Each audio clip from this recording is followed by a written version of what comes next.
আমার জীবনটা, আমার বেঁচে থাকার আশাটাই আমার কাড়ে নিছে জানেন। আমি মানুষের মাঝে মুখ দেখাইতে পারি না। আমার মানে এমন করছে ও। কারণ আমি ধরেন এখন কথা বলেছি, ও একটু পরে বলতেছে আমার তালাক দিয়ে দাও, আমি থাকবো না, এই করবো, মানে আমার হয়ে ও কথা বলে। তার নাম হচ্ছে হরজত। এখন হচ্ছে কি, আমি দীর্ঘদিন পরে আমার শ্বশুর বাড়িতে গেছিলাম, এলাকায় মানে সিলেট এলাকায় মৌলার পাড়। তো ওই ওই যে যার নামে উঠছে ও হচ্ছে আমার দেবর হয়। ওরে আমি ওই বাড়িতে যাওয়ার পর ওর সাথে আমার দেখা হয়। তো একটা সময় হচ্ছে ওটা আপন খালা শাশুড়ির হচ্ছে ছেলে, ঠিক আছে, ওর নাম হচ্ছে হরজত, হরজত আলী। হুম।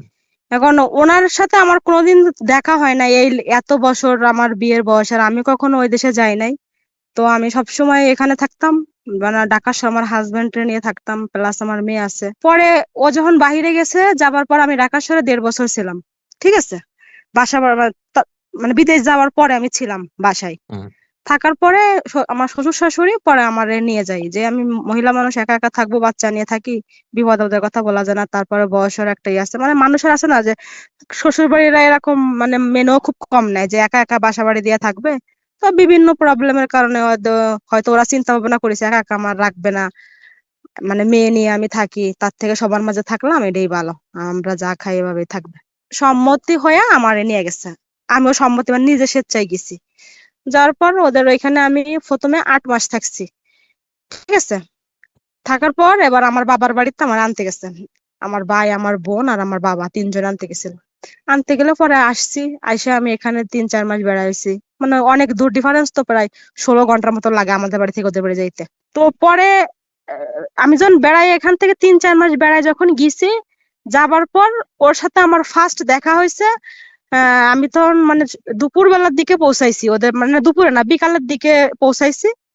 পৌঁছানোর পরে এবার হঠাৎ করে ও আছে ওদের বাড়িতে কন্টিনিউ সবসময় যাতায়াত, তো ওদের মানে মানে পাশাপাশি বাড়ি, এপার ওপার, মানে কোনো খাল টালও নাই। হ্যাঁ, ওই ওই ছেলে নাকি মানে সৌদি থেকে আসছে, আর ওই ছেলেরা আমি আমার লাইফে আমি কোনোদিন দেখি নাই। এরপর কি হয়েছে, এবার আমি যখন ওই বাড়িতে পাড়া দিছি, মানে আমি আপনার প্রথম থেকে বলতে যখন পাড়া দিছি ওই বাড়িতে, এবার আমি জার্নি করে গেছি, তো পরে আমার শাশুড়ি বাচ্চা দিছে, খাইয়ে দেয় আমি বিছানায় পড়ছি। তখন আমার ননদ আমার সাথে। এবার ও আমার দেখা গেছে কি অমুক বলে বিয়ে করছে, মানে আমার তো ও কখনো দেখে নাই। অমুক বলে বিয়ে করছে, এটা অমুকের বউ। পরে আমি আমার ননদ বলছে এ কে, কয় এটা আমার আপনার দেবর হয়। আচ্ছা। পরে আমি উনিও তো পরিচিত, ওনার সাথে আমার কথাবার্তা হয় নাই। তো আমি বড় ভাবি, মানে একটা মানুষ যদি দিন রাত সব সময় চলাফেরা করে, উঠতে বসতে খাইতে সবাই মানে আছে না একত্রে সংসারে আমরা অনেক মানুষ, তো সব সময় থাকে, বসে থাকে, বা আমরা রান্না করি আমাদের পাশে বসে থাকে, আমার যা থাকে এখানে মানে সবাই মিলে একত্রে ও আসে, তো হুম। দিন রাত তো প্রায় এখানে থাকে। থাকার পর এখন আর আমার যে ফোন, আমার এই ফোন কিন্তু আমার যে ননদ আছে এও চালায়, মানে ওরা টিকটক করে, গান টান করে। হুম। আর শ্বশুর বাড়ি তো বোঝেনি, হুম। আর ওর ফ্যামিলিটা একটু অন্যরকম। আমি যদি ফোন না দিই তা বলবেন নিশ্চয়ই ফোনের মধ্যে কি আছে। এই জন্য আমার ফোন সবাই চালায়, ননদ হোক দেবর হোক বা আমার শাস্ত্র ননদেরা সবাই আমার ফোনে টিকটক দেখে বা ফেসবুক দেখে। কেউ কল দিলে রিসিভ করে, রিং বাজে, তো ফোন টেবিলের উপরে থাকে বা বিছানার কোলে থাকে, বা আমার মেয়ে দেখে, আমার বাসুরির মেয়েরা আছে ওরা দেখে, সবাই দেখে এরকম। তো এখন এখন কি হয়েছে ওই, এবার ও কথা বলতে বলতে ওর সাথে একটা সময় আছে কি দেবর হয়, বা আমরা বড় ভাবি সবাই মিলে একসাথে হয়তো গল্প গুজব করলাম বা মজা টজা, ও এরকম 3-4 মাস হয়ে গেছে আইছে, তো ভাবি হিসাবে কথা বলছি বা ও কথা বলে এরকম। কিন্তু আমার ফোন এরকম একটা সিস্টেমও করছে, আমিও বলতে পারি না, না আমার ফোন যত পিক মিক যা ছিল সবকিছু নিচ্ছে। এখন আমি যাই কথা বলি ওর কাছে চলে যাই। এটা ও বিদেশ যাবার পরে আমি জানতে পারতেছি কিরকম ভাবে। এখন মাঝে আমি আমার আবার মাঝে মাঝে ফোন দিত, ভাবি কেমন আছেন, কি দেখি অবস্থা, হুম। ভালো মন্দ জিজ্ঞেস করতাম। তো পরে কি হয়েছে, এখন ও বিদেশ যাবার পরে এখন আমার হাজবেন্ড সাথে আমার একটু অন্য বিষয় না একটু মনোমালিন্য বা যাই হোক কথাবার্তা হয়, তো মাঝে আমার সাথে ঝগড়া হয়েছে, আমি কিছুদিন কথা বলিনি।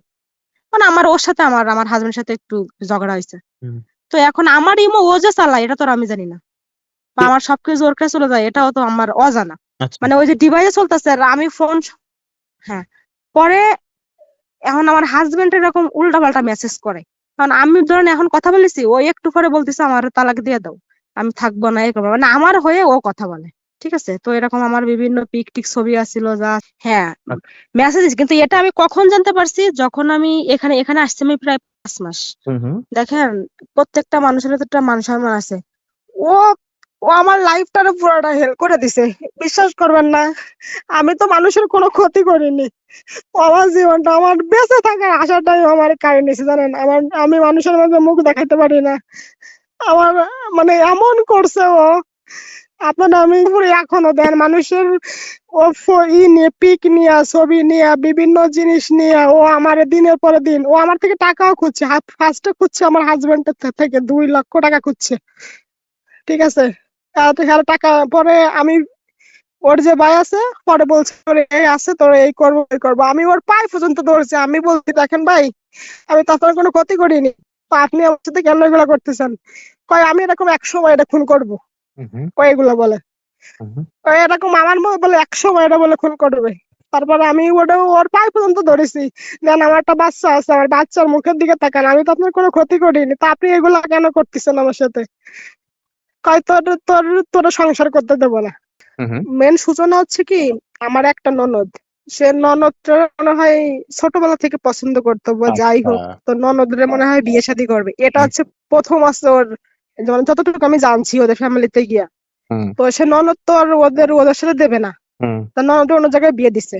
আর সে এইটা হচ্ছে মেন সূচনা। এখন ননদরে বিয়ে করতে পারে না দেখে ও আরে দিয়ে এগুলা দিয়ে করাচ্ছে যে কিছু সংসার। ও সবসময় চাই এই ফ্যামিলির মাথা নষ্ট করে দিতে, মানে নোংরামি হোক বা হোক এগুলা কইরা যাতে কিসাও যে ওর ফ্যামিলি খারাপ, ওরা ওরা পরিবার ভালো না, এই ভালো না। এখন আমারে দিয়ে ওইটা দিয়ে ওরা মানে ওর ইটা মিটাইছে। আর আমিও বোকার মতো বোকা, সবার সাথে আমি খুব সহজে মিশে মানে খুব ভালোভাবে মিশি, সবার সাথে ফ্রিলি ভাবে চলে, ওইভাবে আমার সাথে এরকম করছে। তো আমি তো ওর কোনো ক্ষতি করিনি। যে শত্রু সেও তো এমন করে না মানুষের সাথে। দেখেন আমি একখানে গেছি। আমি আমি আমার হাজবেন্ডরা একসময় আমি অনেক ভালোবাসতাম। একসময় বলতে ওরা আমি ভালোবেসে বিয়ে করছি।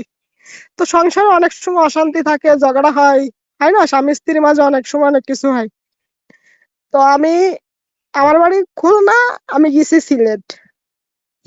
তো আমার একটা বাচ্চা আছে, বাচ্চার মুখের দিকে তাকায় আমি ওর পায়ে পর্যন্ত ধরেছি। মান সম্মান একটুখানি দামা বড় না, জানেন। ও আমার পুরো জীবনটাই আমার এলাকায় আশেপাশে যেখানে যা আছে, আমি কি যাইতে পারবো আর কোনোদিন ওই সিলেটে মুখ দেখাতে পারবো? মানুষ আমার কি বলে, সবার আত্মীয়। কিন্তু ও বুঝাইতেছে, মানে ও এমন এমন জিনিস ভাবে লেখে বুঝায় যে কি চাও আমি খারাপ, আমি অন্য মানুষের সাথে সম্পর্ক করি। এলাকা শুনেন, ওই এলাকা মূর্খ, ওই যে আমার হাজবেন্ডের যে এলাকা ওরা মূর্খ। ওরা মানে ওই এলাকার প্রত্যেকটা মানুষরে এমনি করে বুঝাইছে যে ওর বউ খারাপ, ওর বউ নোংরামি করছে, এই জন্য ওর বউ ওরে ছেড়ে দিছে। মানে একটা সময় হচ্ছে কি, আমি আর আমার হাজবেন্ড মিলে ওরে আনার জন্য, ওরে ধরার জন্য একটা অভিনয় করছিলাম। মানে কয়েকদিন ফোনে কথা কইছি, বললা যে দেখি ওরা আনা যায় কিনা, ওরা আনা যায়। আমি চাই ওর শাস্তি হোক। ও আমার মান সম্মান নিয়ে যে এরকম করলো, আমার এলাকায় ছড়াইছে। আমার এলাকার মানুষ, আমি মুখ দেখাইতে পারি না। ও আমার এলাকার মানুষের আশেপাশে ফোন দিয়ে বলে ওই এমন এমন জিনিস লেখে, ওই মেয়ে খারাপ, ওই মেয়ের ভিডিও এই সেই নানান কথা। আমার আশেপাশের মানুষরা বলে নাম্বারও কিভাবে যোগ করেছে আমি জানি না। ওই সৌদি আরব থাকে ও, কিন্তু ও সৌদি আরব থাইকা ও আমার আশেপাশের মানুষের নাম্বারও কালেক্ট করেছে, কইটা বিভিন্ন কথা বলিছে। তারপর ওকে ঠিক আছে, কয়েক যদি ছাড়ে দিস তোর বউরে, তাইলে আমি এগুলা কিছু করবো না। এলাকায় আমি প্রথমে জিডি করছিলাম, করার পর এখন হেরা বলতেছে কি যে ও তো দূরে থাকে, এখন এটা তো সম্ভব না। প্রবাসীর সিটিতে চলছে বহুল আলোচিত ফ্রি ফ্ল্যাট অফার। অর্থাৎ আপনি যে টাকা দিয়ে এখন ফ্ল্যাট কিনবেন, 5 বছর পর সেই সম্পূর্ণ টাকা ফেরত পাবেন, আর সেই সাথে পাচ্ছেন একটি ফ্ল্যাট একদম ফ্রি। অফারটি সীমিত সময়ের জন্য, তাই দ্রুত যোগাযোগ করুন স্ক্রিনে দেওয়া নাম্বারে।